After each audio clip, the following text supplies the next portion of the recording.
பத்திரிகை, தொலைக்காட்சி, ஊடக சகோதர சகோதரிகளுக்கும், மேடையில் அமர்ந்திருக்கக்கூடிய விற்பனர்களுக்கும், முன்னே அமர்ந்திருக்கக்கூடிய அத்தனை சினிமா சம்பந்தப்பட்ட அனைவருக்கும் எனது மாலை வணக்கம்.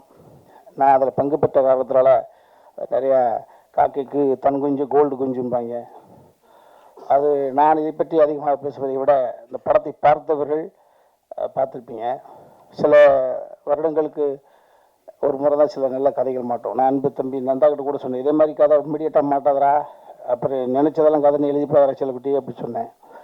லிங்குசாமி சார் அவர்களுக்கு எப்படி எவ்வளவு படங்கள் அவர் இயக்கியிருந்தாலும் கூட பெரிய பெரிய படங்கள், அந்த ஆனந்தம் என்பது அவரது இதயத்தின் அடித்தளத்தில் ஒரு குழந்தை போல, செல்ல குழந்தை போல இருக்கும். அதை தம்பிக்கு கொஞ்சம் லேட்டாக அமைஞ்சிருக்கு.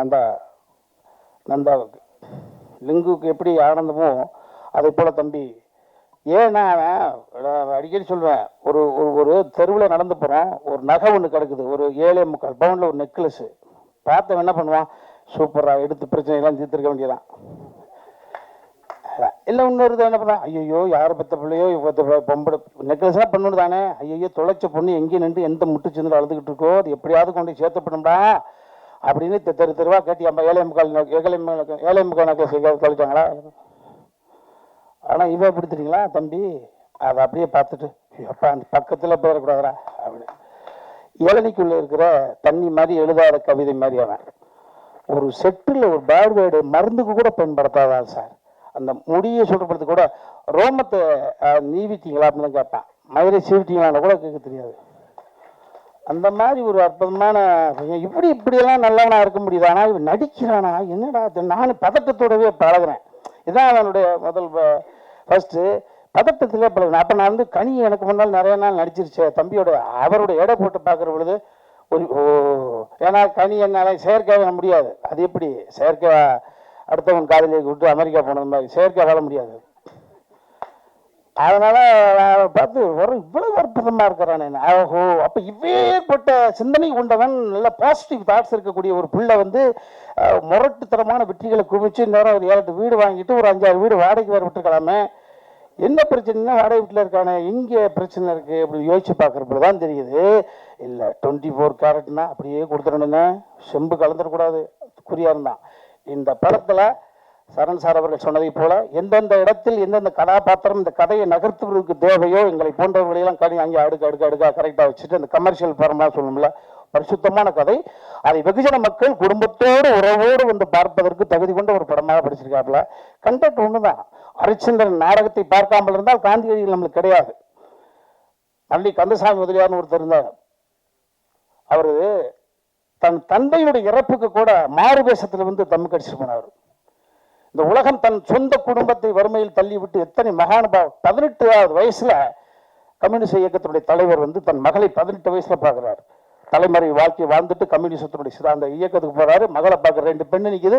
அந்த பெண்ணு அப்பா நான் உங்க பொண்ணுப்பா நான் அறிமுகப்படுத்துது.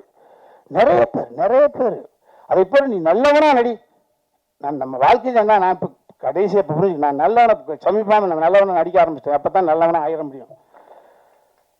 ஒருவன் நல்லவனாக நடிக்க ஆரம்பிச்சா பக்கத்து அவர் நல்லவரா, சரி ஐயோ நம்ம முந்தானால தான் முதற்கொண்டு கலவன்றிருக்கோம் நல்லவன் சொல்கிறாங்கடா.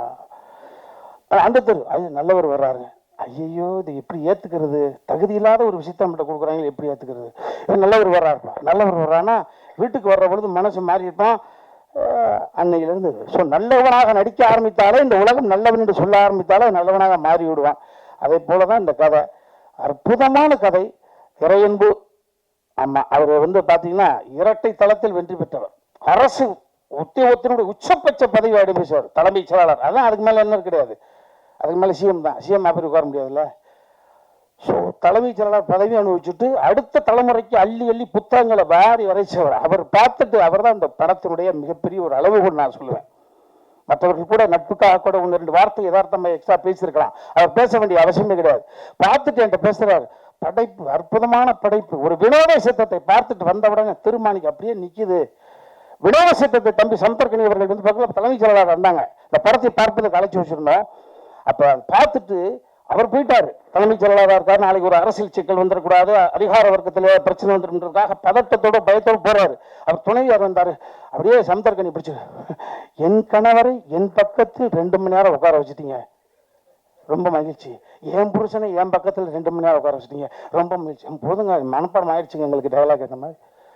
ஸோ அதை போல இன்னொரு அற்புதமான ஒரு உணர்வை படைக்கக்கூடிய ஒரு படம்.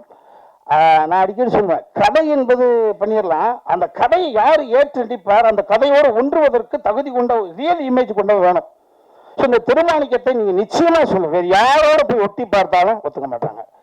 கரெக்டாக சரண் சார் சொன்னாங்க, பாதி வரை சமுத்திரக்கனி மீது கோபம் வரும். எஸ், அந்த கோபம் என்பது வேற மாதிரி கோபம். அந்த படத்தை பார்க்கிறவங்களுக்கு புரிஞ்சுப்பீங்க. இப்படியா ஒருத்தர் இருப்பேன், இப்படியா அப்படின்னு ஒரு ஸோ ஒரு அற்புதமான ஒரு ஃபீல், அற்புதமான ஒரு நல்ல ஒரு படைப்பு. இந்த படைப்புக்குள்ள நானும் இருக்குன்றதுல ரொம்ப மகிழ்ச்சி. ஒரு ஒரு கெஸ்ட் ரோல் தான் பண்ணியிருக்கேன். அதெல்லாம் தாண்டி என் தம்பி சமுத்திரக்கடி சொன்னான், எல்லாம் என்னப்பா பிறந்த ஊர்லேருந்து போயிட்டு ஆந்திராவுக்கு போயாச்சு, கொடி ஆந்திராவிலேருந்து ஒரு தயாரிப்பாளர் கொடுத்து வந்துருச்சு. பிள்ளை ஆந்திராவிலிருந்து சமுத்திரக்கனியை கதையின் நாயகனாக வைத்து பணத்தை போடுவதற்கான ஒரு, அப்ப எப்படி பெரிய விஷயம், சொந்த ஊர்ல பேர் வாங்குறதே பெரிய விஷயம் சாமி. அசல் ஊர்ல பேர் வாங்கி ஒரு இன்வெஸ்டர் கொண்டு வந்திருக்கின்றது, இதுதான் இந்த கதை. ஸோ நிச்சயமாக இந்த திருமாணிக்கம் என்பது எல்லோருடைய இல்லங்களிலும் உள்ளங்களிலும் அற்புதமாக ஒரு படைப்பாக போய் சேரும், எனக்கு நம்பிக்கை இருக்கு. நன்றி.